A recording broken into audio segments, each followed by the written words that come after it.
ఓం నమో భగవతే వాసుదేవాయ. ఓం నమః శివాయ. ఈరోజు మన వీడియోలో అమ్మవారు స్వయంగా చెప్పిన పూజలు వ్రతాల గురించి చెప్పుకుందాం. అలాగే నా యూట్యూబ్ ఛానల్ని సబ్స్క్రైబ్ చేసుకున్న వాళ్ళందరికీ పేరు పేరున ధన్యవాదములు.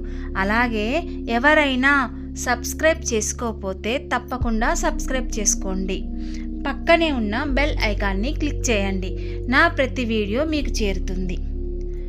అమ్మవారు స్వయంగా చెప్పిన పూజలు వ్రతాలు ఏమిటి? ప్రతిరోజు సాయంత్రం ప్రదోష కాలంలో అమ్మవారు శివుడు ఆనంద తాండవం చేస్తూ ఉంటారట. ఈ సమయంలో చేసే పూజలంటే అమ్మవారికి చాలా ఇష్టమట.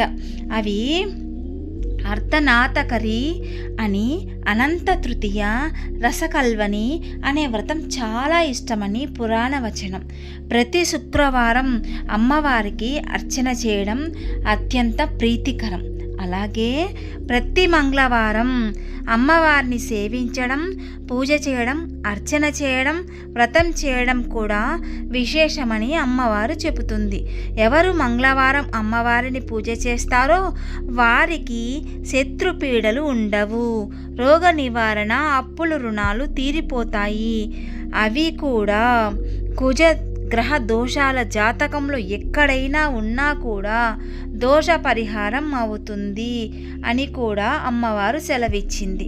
అమ్మవారిని అత్యంత ప్రీతికరమైన రోజు ఈ భౌమవారం అంటే మంగళవారం అని చెబుతారు. ఎవరిని అయితే అమ్మవారు కరుణిస్తుందో వారింటికి అమ్మవారి కదిలి వస్తుందట.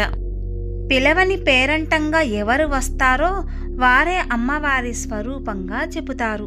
కృష్ణ చతుర్దశి, బహుళ చతుర్దశి, ప్రతి మాసంలో అమావాస కంటే ముందు వచ్చే చతుర్దశి రోజున అమ్మవారిని స్తుతించడం వలన అమ్మవారి కృపకి పాత్రులు కావచ్చు. నవరాత్రి ద్వయం అంటే శరన్నవరాత్రులు, దసరా నవరాత్రి, వసంత నవరాత్రులు, ఉగాది నుంచి శ్రీరామనవమి వరకు చేసేది అమ్మవారికి అత్యంత ప్రీతికరమైన నవరాత్రులు. వసంత నవరాత్రులు ఎందుకు అమ్మవారికి ఇష్టం అంటే దేవి భాగవతంలో శ్రీరామే లలితాంబిక, శ్రీకృష్ణే శ్యామలాంబ అంటారు. అంటే శ్రీరాముడు ఎవరో కాదు, లలితా పరమేశ్వరుడే. స్వరూపం రాముడు, అవతారం లలితాంబ అని చెబుతారు. శ్రీరాముడికి పూజ చేసి అమ్మవారికి పూజ చేసినట్టే. అందుకనే శ్రీరామ నవరాత్రులలో కూడా అమ్మవారికి పూజ చేస్తారు. అమ్మవారు మనల్ని ఏ రూపంలో అనుగ్రహిస్తుంది? కాళీ, చండీ, బాల, లలిత, దుర్గా అనేక రూపాలలో ఉండి మనల్ని నడిపిస్తుంది, కరుణిస్తుంది అని ఒకటి అని కాదు. అమ్మవారు సకల వ్యాప్తమై ఉంది. మాతృరూపం, శాంత రూపం, ఆకలి రూపం, జాతి రూపం, చైతన్య స్వరూపం, నిద్ర రూపంలో, దయారూపంలో, బుద్ధి రూపంలో కూడా అమ్మవారు ఉంది. మనవి నడిపిస్తుంది, మనల్ని కంటికి రెప్పలా కాపాడుతుంది. అమ్మవారి ఏమి కోరుకోవాలి? కొందరు పిల్లలు కావాలని, ఇల్లు కట్టుకోవాలని, పెళ్ళి కావాలని రకరకాల కోరికలు కోరుతారు. కానీ ఏది కోరినా మళ్ళీ దాని వలన కలిగే సుఖం అల్పం, క్షణికం. అది తీరగానే మళ్ళీ ఇంకొక కోరిక వస్తుంది. మరి ఏమి కోరాలి? శంకరాచార్య అంటారు, నన్ను కరుణించు, నాతో ఉండు, మోక్షం వద్దు, విద్య వద్దు, సంపదలు వద్దు, కానీ నీ నామస్మరణ చాలు, నాతో ఉండాలి, ఎప్పుడు నీ పాదాల చెంత భక్తి కలిగి ఉండాలి, ఎప్పుడు కరుణిస్తూ ఉండాలి, నన్ను ధర్మమైన మార్గంలో నడిపించాలని కోరుకోవాలి అంటారు.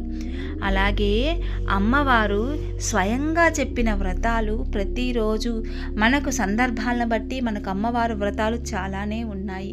చెప్పినట్టు వసంత పంచమి అయితేనేమి చాలా పండుగలు జరుపుకుంటూ ఉంటాం. ఆ వ్రతాలు చేయడం వలన అమ్మవారి కృపకి మనం పాత్రులవుతాము.